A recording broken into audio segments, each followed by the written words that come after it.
This is Locked On Bets, the daily betting show that means business from the Locked On Podcast Network. Hosted by Lee Sterling and Kevin Rogers, they're dropping fearless picks with an inside edge to put money in your pocket. If there's action, they've got the lock. This is where smart bets start. It's Locked On Bets. Welcome to the Friday edition of Locked On Bets. Kevin Rogers and Lee Sterling of Paramount Sports with you. As always, we appreciate you making Locked On Bets your first listen of the day here on the Locked On Podcast Network. First night of the NFL preseason in the books. We'll talk about that coming up in just a few moments. Also, we will preview tonight's Patriots-Commanders showdown up in New England. So that is coming up as well as some UFC Fight Night picks. But first, we begin on the diamond. Oh, boy. Last one out. Turn off the lights. This one's a blowout. Unfortunately, the 6-game base prop streak for Lee Sterling came to a conclusion last night. We'll talk about that when we recap things. But tonight, Lee, the Cubs and the Cardinals, they renew the rivalry at Busch Stadium in St. Louis. And Kyle Tucker of the Cubs, you like him tonight? Yeah, this is one of the best rivalries. If you've never been to a game in either Chicago and watched the Cubs take on St. Louis or vice versa in St. Louis, great fans, sellouts for all these games. It's a heated rivalry. And what do we like when we're going to play a player prop? We like it hot, and we like the wind blowing out. It's going to be 95 degrees in St. Louis with the wind blowing out like 7-8 miles an hour. So very conducive to balls flying out here. And I want to add something that I look for when I'm playing these player props. I like guys that don't walk. I want guys that are in there. They're going to dig in. They're going to take their swings. So didn't hit it last night, but my guy took his swings, got a single, just couldn't come through with at least 2 total bases. But I think Kyle Tucker here for the Chicago Cubs will be able to do that. So -110, don't have to lay much juice here. He has only faced Michael McGreevy, and we've been going against these St. Louis pitchers of late once, and he went 2 for 3 in that game. Actually watched that game and took some notes and thought he got some really good contact on the ball and hit the ball hard. And he has absolutely killed right-handed pitching this year with 30 extra base hits. So Kyle Tucker, one of those guys that gets a lot of doubles, a lot of home runs, and I think he's going to come through again for us tonight. Let's go with Chicago Cubs. Kyle Tucker here is going to be my blowout special to start the game. And we'll see how the Cubs fare after the homestand against the Reds. They won the finale, and see if Chicago turns things around now going to St. Louis. And the Cardinals off a win over the Dodgers, and they're back home, first game back from their West Coast swing. Let's take a look back at what unfolded last night with our selections. 2 and 3, so not great, obviously, but also not terrible. It could be 0 and 5, and it's a bad night, but 2 and 3 is not terrible. And just to start off with the baseball, Augustin Ramirez of the Marlins, mentioned him, did have 1 hit, just that was a single, unfortunately, so couldn't get over the 1.5. And we'll combine this one, Lee, because the Marlins were up big on the Braves. Atlanta came back and won 8-6. So kind of disappointing there. Marlins were up big, and Ramirez couldn't get that extra hit.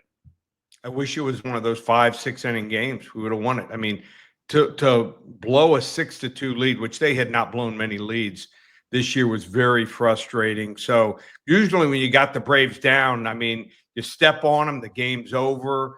The pitching, relief pitching was horrific. And the hitting just stopped. They stopped hitting. So combination, just like I said, maybe they thought it was a 5-6 run games, and shows you can't relax. So thought we had a shot to get both of them. In the end, we lost both of them. So, you know, when you play a player prop and the game, when you lose both, frustrating. We were close. Yeah, you move on, and that's what we'll do tonight. But the good news is, Lee, is that we got off the old schneid in the WNBA, and the Connecticut Sun, maybe the worst team in the league, but they lost to LA, but we won the bet because we had the first quarter with Connecticut and actually hit a 3-pointer at the buzzer in the final second to take the lead by 2. We had them plus the points anyway, so if they missed it, it wouldn't have mattered. But still, Connecticut, their 3 highest scoring first quarters this year, all against LA. They covered all 3 of those, led in all 3 of those. So at least late for one night, we got one in the WNBA. So it was nice to have that late night winner.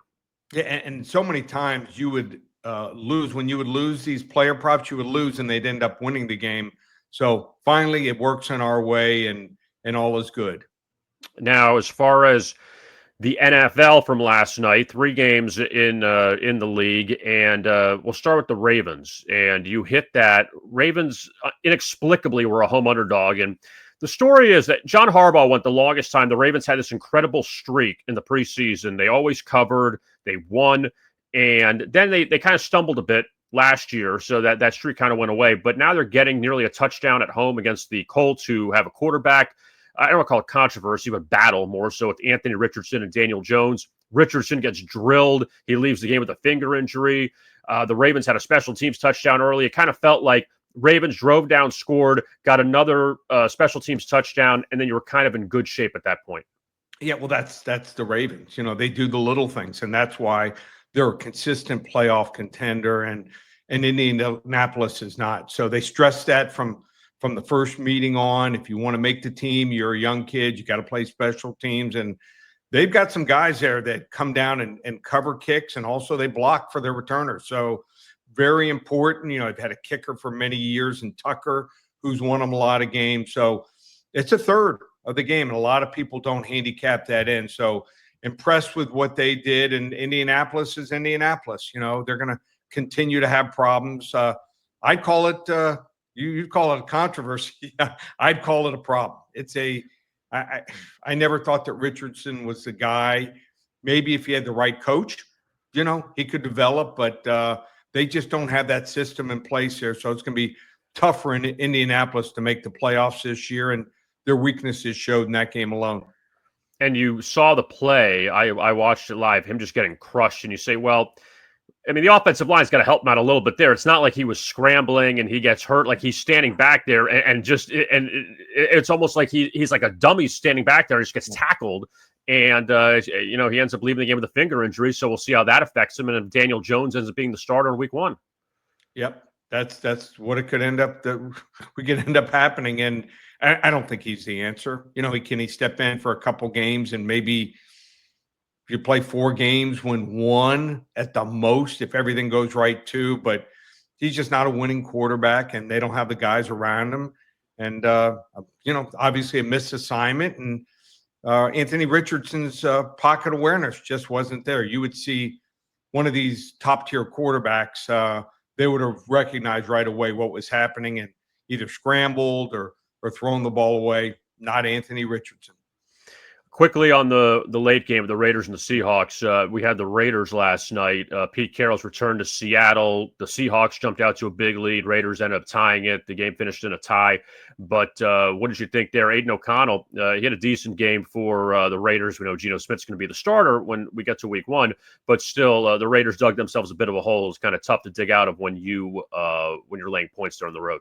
Yeah, he had 2 interceptions, and both were either misreads or bad throws. So might have looked good, but it was not his night. He came on later and played better in the second half. But I thought Seattle was the team that dominated. Their second stringers came out, and they were ready to go. I mean, you would have thought that they got some billboard material. So they wanted to get the job done. They absolutely dominated. I think it was 16-3 at half. Should have been they should have been up by 3 or 4 touchdowns. They were that dominant in the first half. But the Raiders fought back and could have had a chance to cover maybe. But when you dig a hole like that, you get what you deserve.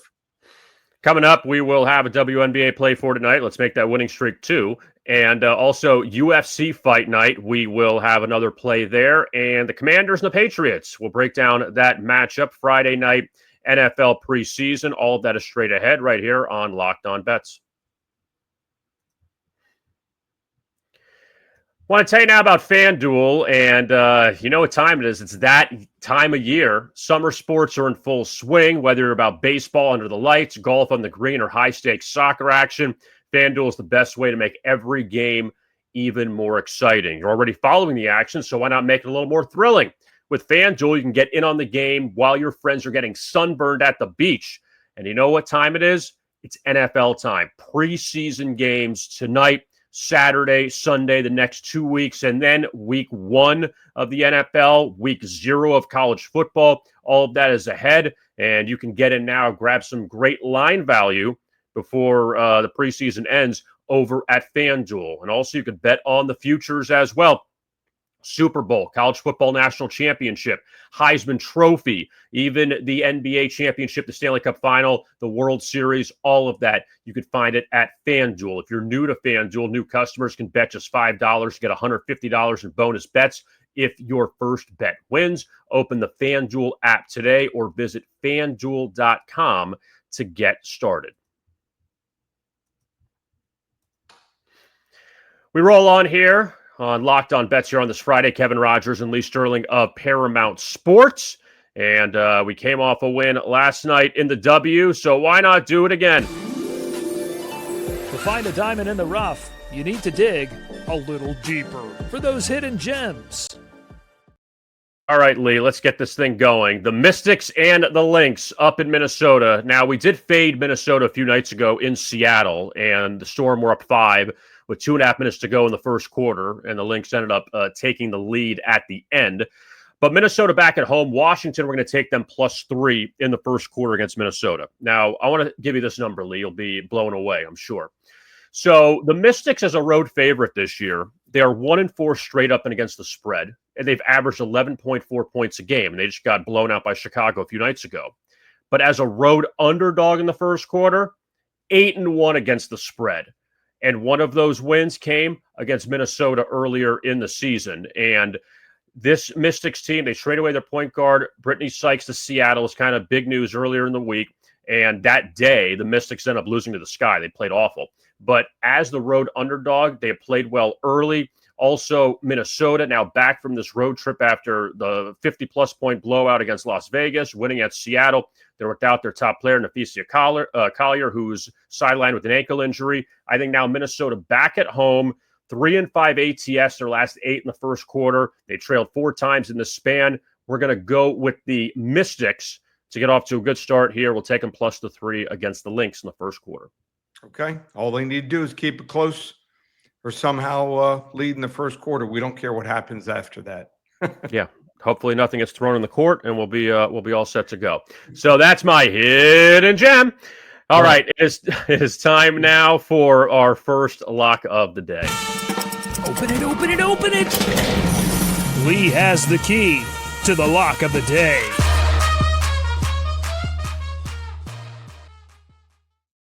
Another day, another UFC Fight Night best bet. It's a lock at the Apex in Las Vegas. Lee had to play yesterday in the UFC, touchy-feely, now going to today, and we'll see. Lee, what do you have for UFC Fight Night? All right, so, if this was Chris Berman, he would not be too excited with this nickname. I liked yesterday's touchy-feely, but how about this?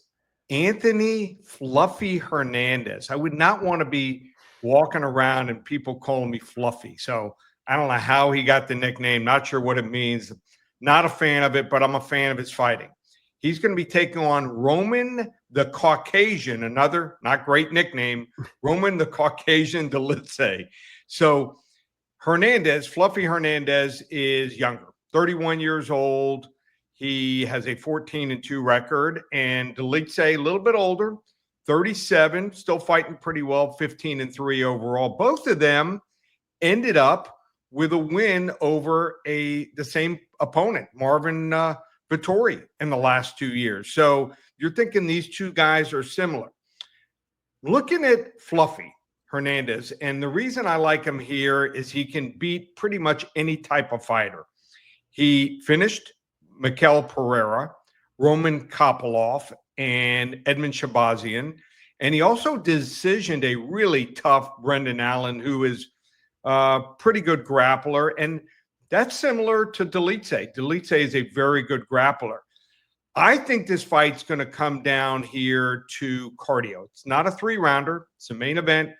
And Anthony Fluffy Hernandez is a cardio beast. He keeps coming forward, and I think that gas tank might be the difference here. He averages, get this, over six takedowns over every 15 minutes. This is going to be a 25-minute fight if it goes to distance here. So I think Delice is good. I think the cardio and I think the striking is just a little bit better for Hernandez. So I'm going to lay the minus 300 in this fight. I just can't see Delice getting the job done. Two guys that on paper look similar, but one guy is still trending.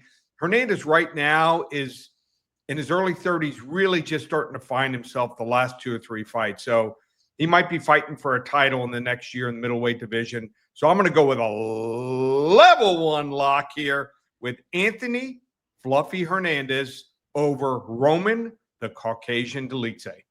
Is it required that everyone has a nickname in UFC? I'd say about, yeah, it is almost a requirement. Yeah, probably about 80-85% of them have it. It's like gladiators. You gotta have, but the problem is some of the nicknames are just not good. So I don't know where they come up with it. I mean, yeah, it's hard to come out and say, here's John Smith. You need to have some kind of, John Skinny Man Smith or something. You got to have some crazy nickname to at least get the crowd. I'd like to, how about if we had Chris Berman doing the introductions? You know what? Hey, you go back, if you were to play the game of best Chris Berman nicknames, I could definitely think of several of them that always made me laugh throughohout the years. And he would probably be great at coming up with them. I mean, he came up with some, I heard almost all the nicknames. So I'd maybe they should consult him. He should be a consultant to the fighters here. That should be his side gig. Did you ever have one your favorite Chris Berman nickname? I like it was simple. Dave Parallel Parker. Yours? I have a lot of them. Chuck New Kids on Knobloch was always good. I thought one that was very underrated. I didn't know this as a kid because I watched Primetime when I was like 11, 12 years old. So you don't get some of the references, but then when you get older, this one I think maybe you'll laugh at. So there was a former relief pitcher for the A's in the early 90s. His name was Greg Cadaret. He had a mustache. He just was a guy. He was just a reliever. It was a nobody. His nickname was Greg Life as a Cadaret. That one. Yep. I've never heard that. I guess he didn't pitch very long or last very long, right? There's a few of them he came up with like one time and you heard them and then you're like, oh, wow. But there's other ones I thought of on top of my head that were just, I don't know where he came up with this stuff, but they were pretty funny. Coming up, we will take a look at the Patriots and the Commanders as they hook up in New England tonight for their preseason opener. You're listening to Locked On Bets.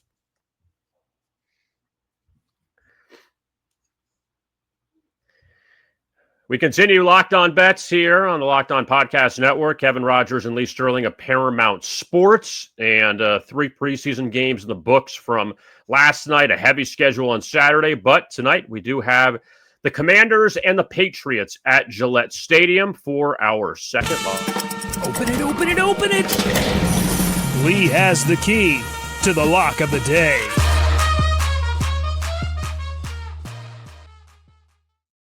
Excited hitting the video there before I was able to finish. But the Patriots and the Commanders, New England laying 6.5 tonight. Obviously, excitement in New England with Mike Vrabel now as the head coach. And Washington, after what they did last year, getting to the NFC Championship. Probably won't see Jaden Daniels tonight because there's no reason to play him. But Lee, what are your thoughts here on the Pats and the Commanders? Wow. I mean, the Patriots last couple of years it was painful to watch them play. They just did not do the fundamental things. What are those 2 things? Blocking and tackling. They've upgraded the offensive line. Think they're going to be much better there. Obviously, May is an emerging quarterback. Don't know if he's going to play tonight, but, the guys behind him, I think, are fine here. This is a team that has some battles going on at receiver. They finally have some depth. I thought last couple of years they might have had the worst receiving core in the NFL. Now I would put them maybe 20th, 22nd out of 32 teams. But it's those next level guys that are fighting for jobs that I think that are better than most teams. So think they'll run the ball effectively against Washington, and that was Washington's weakness last year, was their downfall against Philadelphia. I mean, the Eagles just ran all over them. I don't think they did that much to improve that. I think Washington's going to try to run the ball on offense. They've got some battles going on the offensive line, right guard and right tackle. They've got to figure that out. So I think they're going to try to run to the right side and see who shakes out there and is going to end up being the starters. But Mike Vrabel teams, they block, they tackle, special teams are usually very solid. So I think you got a lot of guys playing here for jobs, and I think their depth is much, much better. And I think Washington, they just don't want to get anyone hurt here. And, maybe, the whole thing going on with their star receiver, McLaurin, maybe that's a distraction also, wants to be traded. If I was them, I'd maybe trade one problem for another problem, maybe get Hill from the Dolphins and send McLaurin to Miami. That would be an interesting trade, maybe help both teams. But I just think that this New England team is going to get the job done here. You're saying 6.5 points for a team this bad. Well, don't fall for the trap. Don't take Washington tonight. Take New England. I think they're going to win this game by double digits. We're going to end the week with a level 2 lock. New England Patriots at home. They get the job done over the Washington Commanders, who knows, might only have the nickname for a few more games or a few more weeks. Now, I know we haven't discussed them a lot on the show or at all, but the Commanders, though, Lee, I feel like last year, Jaden Daniels was great. Like, you can't take that away. But the Bears game, they have the Hail Mary. Atlanta game, they win it overtime on the Sunday night. I feel like they had the Giants game where they have 7 field goals or whatever it was. I feel like they were good, but NFC Championship good. I don't know if they're reaching that again, or do you even think they're a playoff team coming up this season? Everything kind of broke their way, I felt like, last year. Absolutely. I think there'll be some regression there. When you have a year when you win like 4 or 5 close games within a touchdown, usually the next year things turn around. So, I mean, the Hail Mary, totally broke the Bears back. After that game, they were never the same. I think they lost 7, 8, 9 games in a row, and Washington ascended. So, every break went their way. I love Jaden Daniels. I thought he was the best quarterback going into the draft. If Chicago would have drafted him, they right now might be the favorite to win the division, but that's the way things happened. He's going to continue to be great, but I don't think their defense is there yet. Now, on New England quickly, we know Gerard Mayo wasn't the answer because it was a tough spot for Belichick was gone. They, who are you going to replace with him? So kind of Mayo had to be the fall guy in a sense for a year. But with Vrabel, he had a proven track record in Tennessee. They were a tough team. They would win 9 or 10 games a year, and it seemed like they had a fallout with ownership there. So Vrabel, because of his success playing in New England, I think that's probably going to end up being a good hire when it's all said and done. I agree. I don't know whether they're going to end up winning a title with him, but he's never had a quarterback. To do what he did with Ryan Tannehill and a bunch of other, quarterbacks like Marcus Mariota, I think it speaks volumes to the talent that he has as a coach. And I like what he brings to the table for New England, not as a Dolphins fan, but if I'm going to back him and wager on him. Yeah, we'll see how Drake May, how he does coming up in his second season. Lee, it's a very busy weekend. Now you got football starting again. We got football every weekend the rest of the way until the end of January, or I guess until February. So, Lee, what's going on with Paramount Sports? Yep. If you've never been with us before, now's the time to try us. And how about this little super saver action going on this weekend in our 2 top sports, football, 3 selections on the website. It's $33 if you use coupon code SAVE30, just $3. Where can you try out a weekend of 3 wagers for $3? Nowhere else. So we have a proven record. We are a documented winner. If you go to my website and click under recent results, you can see every single selection given my clients over the last 5 years. So 3 selections, not $33, $3 with coupon code SAVE30. UFC, 6 fights, and that starts on Saturday afternoon, late Saturday afternoon. So you can get involved there, and you can get those fights not for $26 for the 6 fights. Use coupon code SAVE20 for that option, and it's just $6. So you for a total of $9, you can get total of 9 plays from Paramount Sports, or call us here at the office, 800-400-9741. And also the show, we appreciate your support. You could find us on YouTube at Locked On Bets, and we like it if you like and subscribe to our channel. It's just going to get bigger now with the NFL season underway now, the preseason, the regular season coming up in a bit, in college football as well, and also the podcast, and find it on your favorite audio platform. And again, we're very happy with the way the show is growing here during the summer and getting into the fall, and we'll have a lot of football best bets coming up as we hit August through starting in September. So for Lee Sterling, who you can find on Paramount Sports on X, I am Kevin Rogers at Rogers Picks. We will talk to you again on Monday. Have a great weekend. You're listening to Locked On Bets right here on the Locked On Podcast Network.